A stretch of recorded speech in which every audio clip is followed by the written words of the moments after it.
Pascal Brice, bonjour. Bonjour. Quel regard vous portez aujourd'hui sur la politique migratoire française ?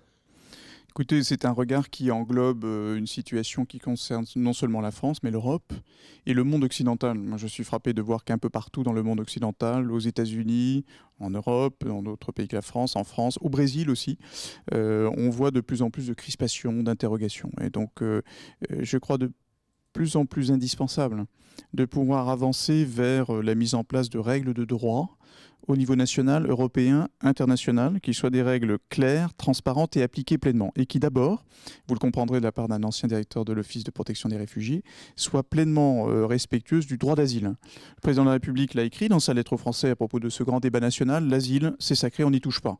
Et donc ça, c'est un premier élément. Il faut absolument au niveau national européen progresser encore dans la pleine application du droit d'asile, parce que le droit d'asile, c'est les personnes persécutées, qui fuient des guerres, des conflits, et qui doivent donc être protégées, parce que ce sont nos valeurs, c'est la Constitution française, c'est le droit international. Puis au-delà, au niveau national comme au niveau européen et international, être dans une capacité à prendre en compte, de la manière qui convient, la politique migratoire et les migrations. Alors, je pense notamment, au-delà du droit d'asile, à des situations de détresse humanitaire, les déplacés climatiques. Voilà un défi qui est devant nous, qu'il va falloir prendre en compte d'une manière ou d'une autre.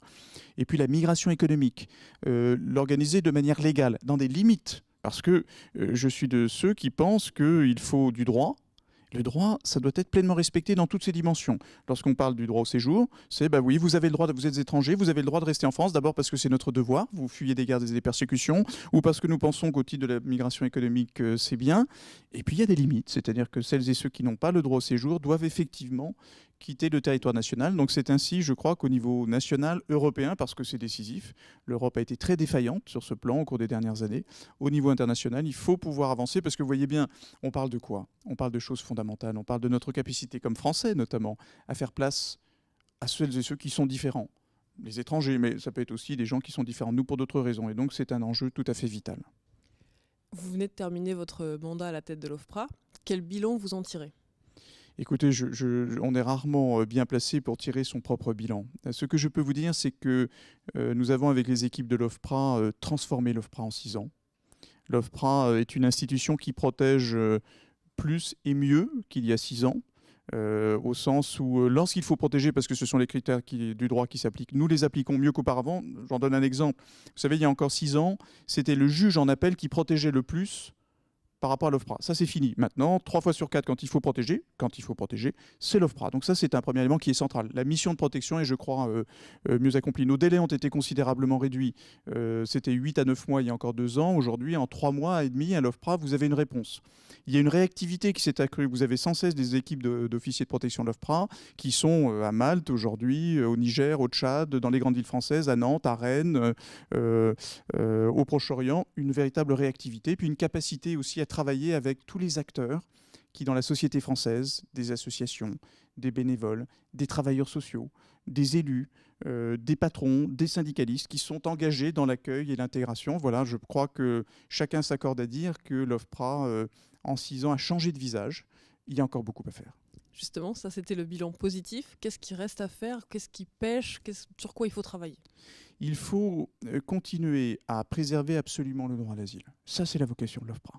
Et il faut arriver à le faire dans un contexte d'interrogation et de doute. Il faut donc sans cesse s'adapter aux évolutions de la demande d'asile, sans cesse dans la réactivité. Il faut aussi mais ça va au-delà de l'OFPRA, il faut que ces politiques intègrent d'autres compétences, d'autres expertises, du social, de la santé, de l'accès à la culture, de l'emploi.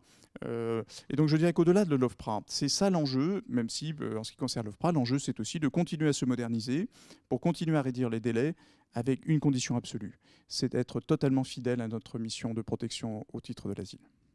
Une dernière question. Nos assises s'appellent Vivre ensemble. Quel vivre ensemble on a en Europe quand les bateaux qui font les opérations de sauvetage sont empêchés de réaliser leurs opérations ? On a un vivre ensemble qui souffre. Vous savez, nous savons à l'OFPRA, je sais de quoi nous parlons, puisque nous sommes régulièrement, là encore, une équipe se trouve à Malte pour entendre des personnes qui ont été rescapées sur un navire. Nous l'avons fait pour l'Aquarius, pour d'autres. Nous sommes chaque jour auprès de ces hommes, de ces femmes qui connaissent les violences de l'exil. Alors oui, ce vivre ensemble, tant que nous n'aurons pas trouvé la place que nous sommes capables et que nous voulons et que nous devons donner à celles et ceux qui d'abord fuient des guerres et des conflits, mais aussi qui viennent pour d'autres raisons, tant que nous n'aurons pas, et c'est ce qui est devant nous, élaboré des règles claires, transparentes, justes, pleinement appliquées, alors notre vivre ensemble sera contesté, mais je n'ai pas de doute sur la capacité des uns et des autres à avancer et à construire cette volonté, cette capacité à vivre ensemble. Alors qu'est-ce qui empêche qu'on pose ces règles-là ? Vous savez, c'est une réalité sociale, encore une fois, française, européenne et internationale. Moi, je pense que celles et ceux qu'on appelle les migrants, les demandeurs d'asile, les réfugiés, sont pris dans une crise qui les dépasse. Une crise sociale, une crise identitaire, une crise européenne, de construction européenne. C'est vrai en France, c'est vrai en Europe, c'est vrai aux États-Unis, c'est vrai au Brésil, c'est vrai ailleurs. Ils sont là, ils sont les catalyseurs d'une crise qui les dépasse, qui va bien au-delà d'eux. Donc il faut pouvoir apporter des réponses en étant, je crois, lucide. Je pense, et c'est ce que j'ai retenu notamment de ces 6 années à la tête de l'OFPRA, que si l'on veut se faire plaisir, parce qu'on se dit par exemple, accueillons la terre entière, je pense que les réveils sont douloureux. Celles et ceux qui disent on cesse d'accueillir se nient eux-mêmes comme êtres humains. Et donc il faut que nous soyons sans cesse dans cette capacité à apporter des réponses, et moi j'en connais une, que j'ai constatée avec mes équipes depuis 6 ans. Lorsque les choses sont organisées et maîtrisées, respectueuses du droit, alors tout se passe très bien.